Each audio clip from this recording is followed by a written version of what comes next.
Dostlar, videonun başlangıcını yapmadan sizden ufak bir ricam var. Kanalda bu aralar durumlar pek iyi gitmiyor. Normalde böyle şeyleri kolay kolay da söylemem, sevmem açıkçası. Ama bir like ve içinizden geliyor ise de yorum atarsanız gerçekten çok müteşekkir olurum. Şimdiden teşekkürler. Şu an önünde bulunduğum elektronik mağaza Japonya'nın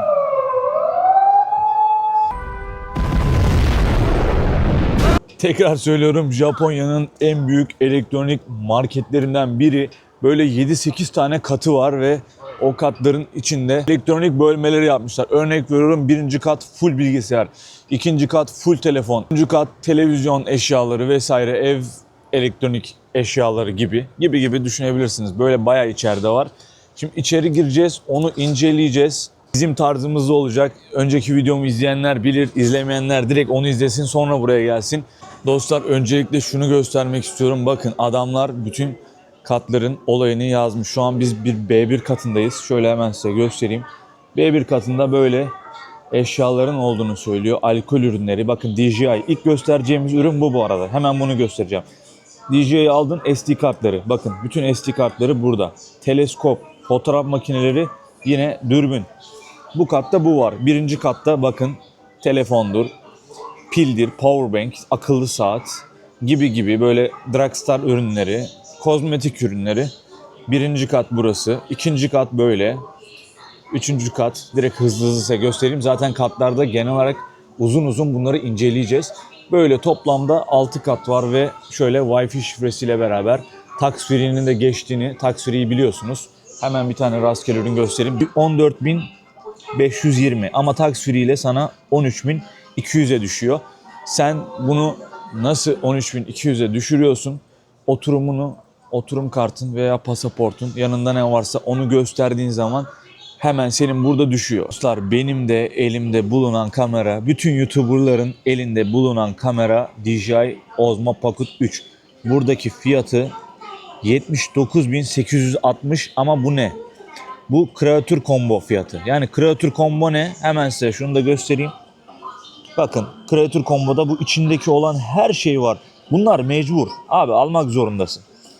Bakın, şu mikrofon olmak zorunda. Mikrofon olmazsa rüzgarlı havada konuşamazsın. SD kartı olmak zorunda. SD kartı olmazsa yine aynı şekilde hiçbir şey yapamazsın. Mikrofon olmak zorunda, mecbur. Ama derseniz ki kardeşim, ben düz evde sadece çekimlerde kullanacağım. Aha, bu sana gider. Bunun fiyatı ne kadar? 63.000. 63.000. Tabii bunların hepsinin TL karşılığını ben size yazacağım. Abi, ben bunu istemiyorum ya da kardeşim ben bunu istemiyorum, bana başka göster dersen, hop, hemen şurada yine DJI Osmo Nano var. 64 GB ve 128 GB. Bunun Creator Combo paketi yok. Hemen şöyle ürünün malzemelerini size göstereyim. Şarj aleti, tutacağı, optik, bu yakınlaştırıcı kamerası. Yanlış bilmiyorsam. Sanırım kameranın kendisi ve tutacağı. Ben bunu da istemiyorum. Başka kamera göster diyenlere bakın. Daha uygun Osmo Action 4 var. Bu Action kamerası, ben bunu izlemiştim yani. YouTube'dan videolarını izledim. Gayet iyi bir kamera. Şöyle kameraların kendini de göstereyim size. Bakın, bu şuradan hesap edin. Şu DJI Osmo Pocket 3. Gayet iyi bir ürün dostlar. Eğer biraz daha ben ondan daha kaliteli bir şey istiyorum, Action kamerası olsun derseniz, aha, burada Osmo Action 5 Pro Star mevcut. Hemen şöyle kameranın size göstereyim. Bu Osmo Action 4, bakın boyutuna bakın, acayip büyük. Çıkarabilir miyiz ya bunu? Çıkarabiliyorsun. Şöyle bakın, elim yani. Şöyle iki karış büyüklüğünde falan, gayet güzel bir kamera. Bu arada bakabiliyoruz aslında, yanlış bilmiyorsam. Dostlar, şu an kamerayı açtım, çok bir şey gördüğünüzü sanmıyorum ama görüntü kalitesi buradan baktığıma göre gayet iyi. Hemen şöyle Action 4'ü de açalım. Action 4'ün görüntü kalitesi tabii ki buna göre çok daha kötü. Açık konuşayım, direkt söyleyeyim. Eğer alacak arkadaşlara da yanlış tavsiyeler vermek en son isteğimdir. Osmo Nano'ya bakıyoruz şimdi. Osmo Nano'nun Action 4'ten iyi valla. Yani rahatlıkla bunu söyleyebilirim. Şuradan bakın, Action 4'ü görüntü kalitesi ilk izlenim, kesinlikle önermiyorum. Action 5 gayet iyi duruyor. Action 5'in fiyatı da güzel bu arada. Paket içeriğini de şöyle size göstereyim. Bilmiyorum, yanlış bir şey söylemek istemiyorum. DJI Osmo Pocket 3 ile tekrar düzeltiyorum. Aynı fiyat olan bir ürün var.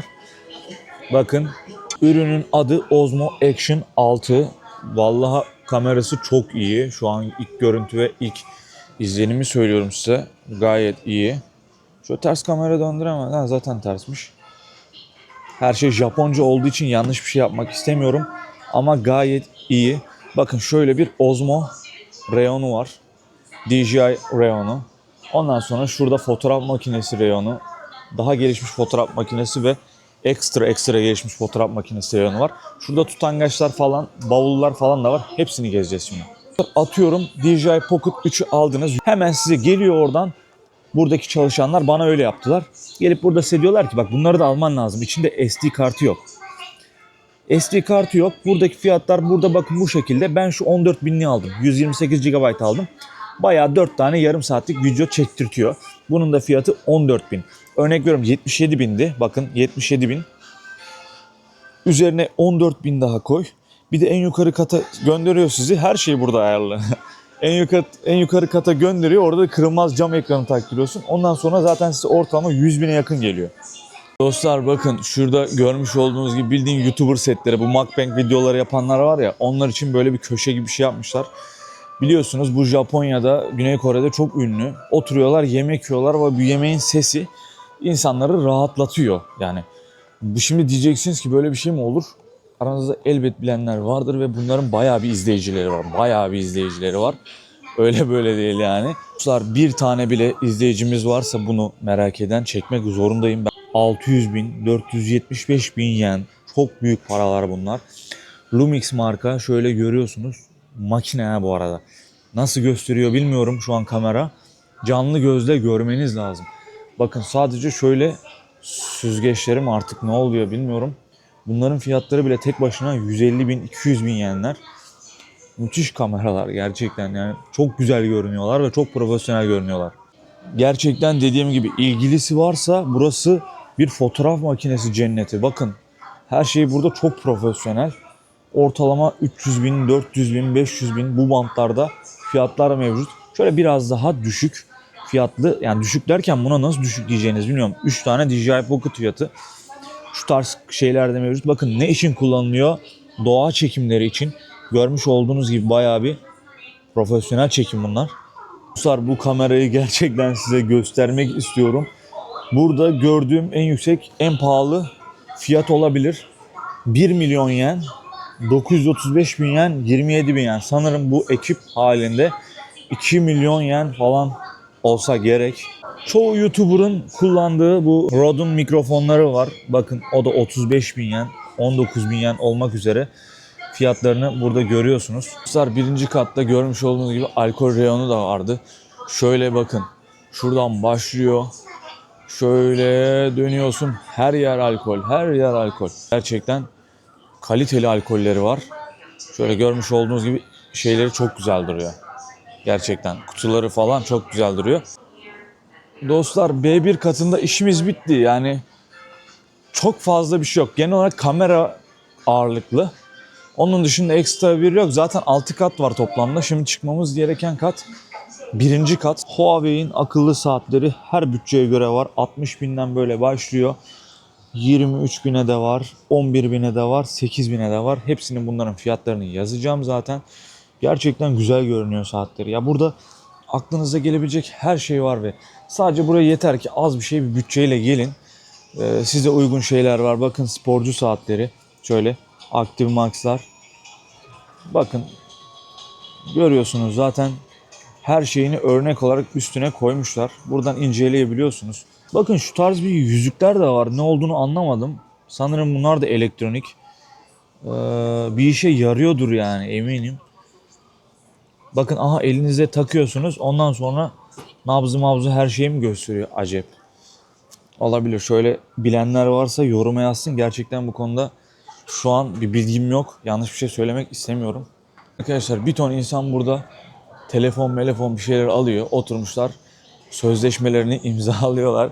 Şöyle size Google Pixel 10 Pro fiyatını göstereyim. 126.000 yen. Gayet güzel fiyat. Ama telefonları burada çok fazla bakmak istemiyorum. Çünkü telefona, bu Docomo'nun bölümü bu arada. Direkt sıfır telefonlar.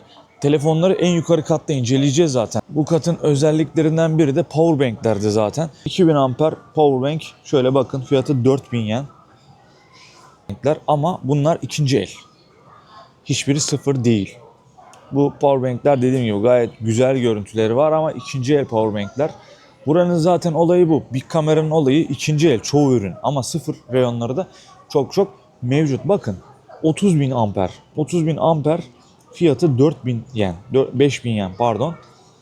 20.000 amper 4.000 yen. Bunlar gerçekten Türkiye'ye göre de bence iyi fiyatlar olsa gerek. Aha mesela bakın 10.000 amper. Şunu mesela anında alabilirsin yani. Hani her bütçeye uygun. 1900 yen. Gayet güzel. Dostlar şimdi ikinci kata çıktık. İkinci katta bakın neler var. Piyanolar. Az önce çıkarken gördüm baya. Yine normal saatler ama. Dekor saatleri. Kulaklık, televizyon, gözlük ve bavul çeşitleri. Şimdi bunun hepsini gezeceğiz. Hepsine bakacağız. Dostlar beni uzaktan etkileyen tarafı göstermek istiyorum size. Gerçekten çok güzel görünüyor. İçine girdiğiniz zaman büyülenmemek elde değil. Bu ekranların arasında hipnoz oluyorsunuz resmen. Bakın gerçekten çok kaliteli. Şuraya doğru da gidelim. Her taraf televizyon. Direkt adamlar şu şekilde şey de koymuş bakın. Ama müthiş. Şuna bakın.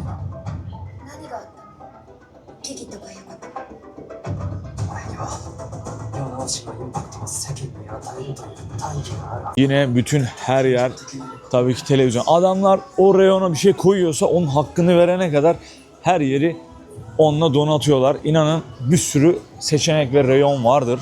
Fiyatlarına baktığınız zaman da 400 bin, 500 bin, 600 bin bantlarında, ortalaması TL olarak yazdım. Şu 28 gün sonranın kapak fotoğrafını koydukları için bile ekstra şu an beni vurdular. Bakın her yerde farklı bir şey çalıyor ama sizi burada karşılayan ilk şey 28 gün sonranın görsel halini buraya koymuşlar.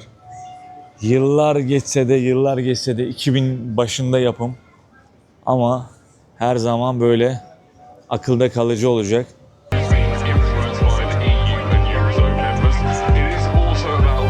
O piyano reyonlarına geldik.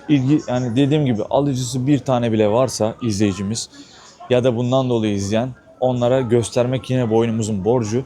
Şöyle bakın 55 bin yen çok değil ya, vallahi değil. Yani 5 gün burada çalışıp ya 4 gün 5 gün çalışıp bu piyanoyu alabiliyorsun mesela. Piyano gerçekten güzel ama yanındaki şu daha tatlı.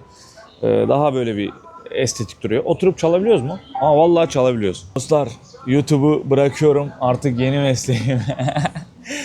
Yeni mesleğim piyanocu olacağım.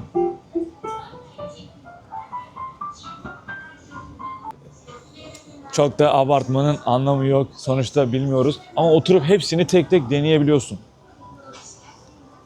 Bakın mesela burada ünlü isimler de var.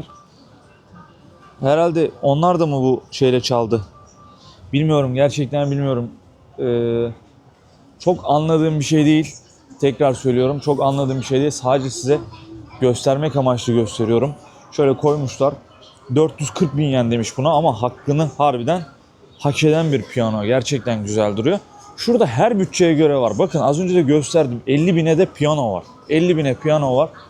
400 bine, 500 bine, 1 milyona da piyano var. Şöyle yeter ki sadece bir bütçeyle gelin. Ortalamaya ya ortalamanın altında. Adamlar size zaten şey yapıyor. Dostlar bakın kaç demiş? 15 bin yen demiş. 15 bin yen gayet iyi. Bildiğiniz sporcu. Zaten sporcu olduğu çok belli yani. Hani mesela ya da bir çalışan ablamızı koymuşlar buraya. Ama genel olarak spor için çok uygun bir kulaklığa benziyor. Yine bakın şurada. Zaten yani koydukları görselden belli. Bu da çok estetik duruyor. Az öncekinin aynısı. Direkt kulağınıza takıyorsunuz 16 bin. 16 bin yen gayet bunun için iyi. 50 bin yen demiş şunun için. Gerçekten çok güzel görünüyor ama of gerçekten çok iyi görünüyor. Çok iyi görünüyor ama çok güzel kulaklıklar burada ekstra var, onu biliyorum. 30 bin yen falan şöyle kulaklıklar var. Bakın gerçekten güzel duruyor ama değer mi değmez mi? Tabii ki size kalmış. JBL ya, adını unuttum. JBL'ler bakın. Koskocaman şöyle JBL'ler 23 bin yen. Gayet iyi, gayet iyi. Güzel fiyatlar. Şöyle küçükleri var 7 bine. Şöyle elimi şöyle koyayım bakın dibine. küçücük kalıyor 77.000. Şöyle 50.000'e var. Şunlar bence çok fazla para ettiğini ben sanmıyorum yani. Hani gerçekten çok para değil bunlar. Bakın üzerinde ne güzel böyle şeyleri falan var. Biraz daha nostaljik böyle ses sistemi sevenler için onu bile yapmışlar. Döndüğünüzde küçük ses sistemleri de var. Bakın 3500 gerçekten uygun. Gerçekten uygun fiyat. Burada asgari ücret ortalama 10-15 bin yen arası. 10 bin yen değil de 15 bin yen ortalama asgari ücret günlük. Oradan hesaplayın işte. Dostlar bakın hem video amaçlı kullanabildiğiniz hem kulaklık olarak kullanabildiğiniz şöyle bir kulaklık var. Gerçekten çok güzel görünüyor. Size göstermek istiyorum bunu. Fiyatı da sadece 18 bin yen. Yani bakın hem video izliyorsun hem kulaklık olarak kullanıyorsun. Fiyatı da 18 bin yen, gayet uygun. Mini radyo bakın şöyle görmüş olduğunuz gibi. Şöyle bir radyo. Frekansları şeyleri falan mihaizleri hepsi yazıyor. 1610 yen bedava. Elbet kullanan vardır. Buraya koydularsa böyle biraz daha şekilli şüküllü halleri. Bakın gerçekten güzel duruyor. Estetik ve ağır da zaten. Hem böyle fener hem radyo olarak kullanabileceğiniz böyle farklı farklı şeyler mevcut. Diğer kanallar gibi geldim. Aha telefon bu, bilgisayar bu. Böyle bende o yok yani öyle söyleyeyim. Elimden geldiğince bütün o farklı ürünleri size göstermeye çalışıyorum dediğim anda bakın karşıma çıkan odaya bakın. Hemen size gösteriyorum. Oda tek başına bütün sistemi her şeyi koymuşlar. Şöyle geliyorsun. Her şeyin fiyatı bak adam diyor ki koltuğu diyor 4F'te bulabilirsin. İşte ne bileyim ses sistemini burada bulabilirsin. Vesaire vesaire televizyon 2F'te gibi. Dostlar 3. kata çıkıyoruz. 3. kattaki şeyleri gördünüz zaten. Yine çok güzel çeşitler. 3. kat ve 4. kat gerçekten çok güzel. Yanlış hatırlamıyorsam en sonuncu kat telefon reyonu. Çünkü DJI Pocket'ın kırılmaz camını aldığımda beni oraya göndermişlerdi. Direkt oyuncakla zaten bizi karşılıyor. Bakın şöyle görmüş olduğunuz gibi Mario ile beraber. Dostlar cennet. Burayı neydi o adamın adı ya? Şey yapıyor. Oyun konsolu mu? Oyun konsol muydu? Adını unuttum. Onun kesinlikle görmesi gereken bir yer. Bakalım şöyle bilindik oyunların fiyatlarına bakalım. Şu ne? Hitman mi? 007. Fiyatları nerede yazıyor? Ha. Oo, fiyatlar bayağı kabarık. Bakın. Bir kamerayla beraber PlayStation 5 oyunu 5380 çok ağır fiyatlar ama bakın 6280 yen çok ağır fiyatlar. Bildiğimiz oyunları bulalım. Aha. Quantic Dream'in oyunu mu? Yok. Değil. Bildiğimiz oyunları bulalım. Bir tanesine bakalım. Black Blood. Bilen var mı? Suicide Squad'ın oyunu çıkmış ya. Dostlar 9000 yen. 9000. Gerçekten çok ciddi fiyatlar bunlar. Fort Solis 4400. Çok güzel ama ya. Yemin ederim büyülenmemek elde değil. Vallahi var ya. Aha bu ne? FIFA 25. Kaç para? 8800. Gayet iyi. Prince of Persia. Lan ben bunu biliyorum ama çok eski oyununu oynamıştım. 5900 yen dostlar. Bildiğim oyun yok. Çok geri kalmışım ya. Allah'a çok geri kalmışım. Aliens'ın oyunu varmış. Ben bunların çoğunun filmini biliyorum. Oyunlarını bilmiyorum. Spider-Man'in oyunu var. 8000'e koymuş. Spider-Man 2. Spider-Man serisini direkt koymuşlar böyle. Dostlar bu oyunu biliyorum. Metal Gear Solid. Bunun fiyatı ne kadar? 7700. Fiyatlar çok üst, söylüyorum tekrar. Bir nostalji köşesi yok mu ya? Eski tarz oyuncuyuz da biliyorsunuz. Kanalımız vardı hatta. Bakın şöyle direksiyonlar falan da var. Bakın dostlar. Şu ne? Direkt böyle geliyorsun, oynuyor. Çok iyi ha. Sensitivity ayarları falan var. Bakın size her şeyi gösteriyor. Şöyle PlayStation 5 kolu şeyi var burada. Ne kadar diyor fiyatı? Yazmıyor. Oğlum bayağı güzel lan. Bayağı iyi ya. Harbiden yani. Sonunda istediğimiz oyunu bulduk. Silent Hill. Silent Hill 7000 hakkıdır. 7700 hakkıdır. Çarpı 2 katıdır. Söyleyeyim yani. Yukarı çıktık. Bu da efsane finali oyunu var. Dostlar oynamayanlara önerilir. Until Dawn çok iyi oyun. Gerçekten çok iyi oyun. Lan oyuncak köşesine bakacağım, hayatta aklım ucundan geçmezdi. Oyuncak köşesinden çıkamıyorum. Baksanıza dostlar şunlara. Vallahi çok güzel, renkli renkli. Dostlar oyuncak paradoksuna girdim. Çıkamıyorum. Triangle filmi gibi. Artık hayatım burada devam edecek.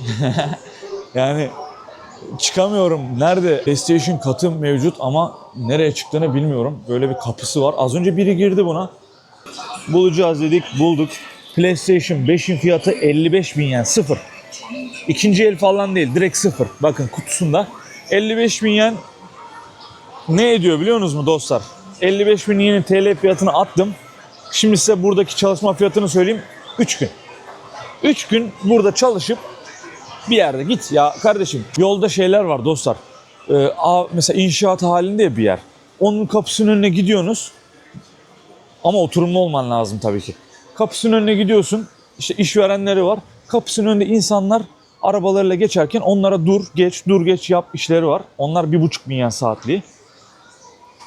Ondan günde 8 saat çalışsan, 8-9 saat çalışsan 3 günün sonunda PlayStation 5 alabiliyorsun. Ben de turistim burada. Ben de fakirim yani. Söylüyorum. Nerede kaldığımı bilmiyorsunuz mesela. Yani burada turistim, hayatta kalmaya çalışan, gezmeye çalışan ve bunun yanında bir şeyler kazanıp ufak hayatımı ikame ettirmeye çalışan biriyim. Dışarıdan gelen insanlar burada tabii ki zorluk içinde oluyor genelde. Ama burada yaşayan insanlar gerçekten bunlar para değil. Vallahi diyorum bakın para değil. PlayStation 3, PlayStation 5 3 günde alırsın. Bak 3 günde PlayStation 5 alırsın. 5 günde istediğin iPhone'u alırsın. 5 günde.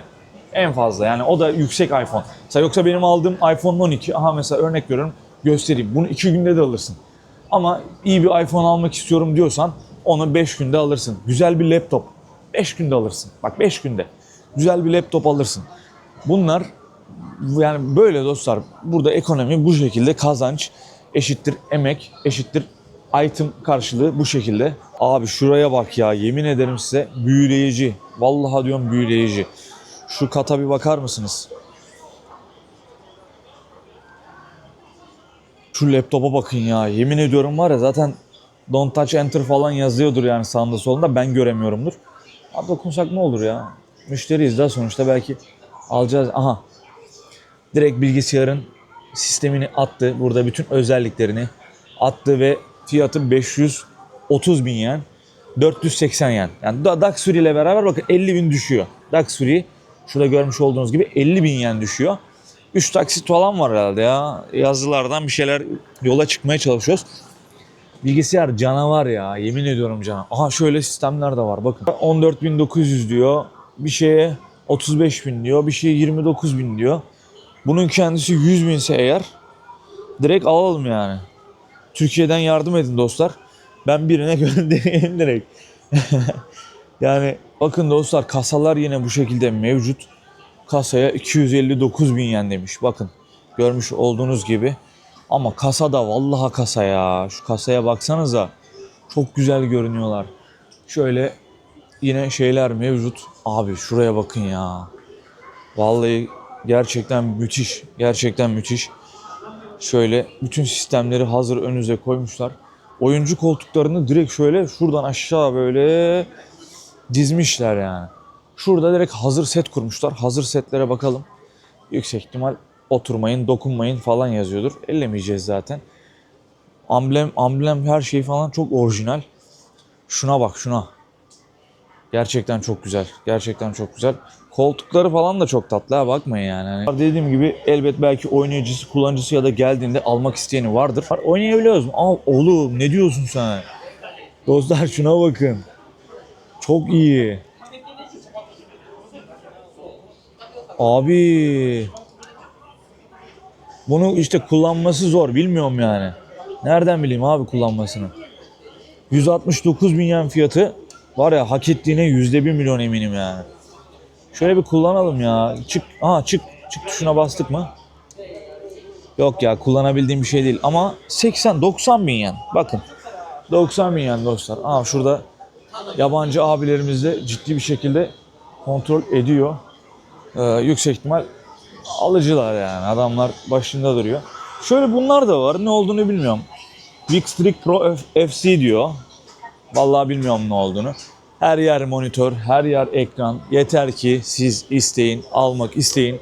Adamlar sizin önünüze her şeyi yığmış. Her şeyi. Bakın Türkiye'de şu meşhur şeyler, dokunduğunda takır takır ses çıkaran klavyeler. Harbi gaming klavyeler yani bunlar. Öyle anılıyor. Yavaştan gidiyoruz. Gerçekten uzun mesafe geldim diyebilirim. 15-16 kilometre buraya için. Tekrar bir 15-16 kilometre döneceğim. Video benim için güzel bir video oldu gerçekten. Umarım siz de beğenmişsinizdir. Beni çok fazla şaşırtan ürünle bugün karşılaştım. Umarım sizde şaşırtan ürünler olmuştur ve buraya gelmeyi düşünen ya da ileri zamanda yine gelmeyi düşünenler vesaire var ise onun adına bilgilendirici bir video olmuştur umarım.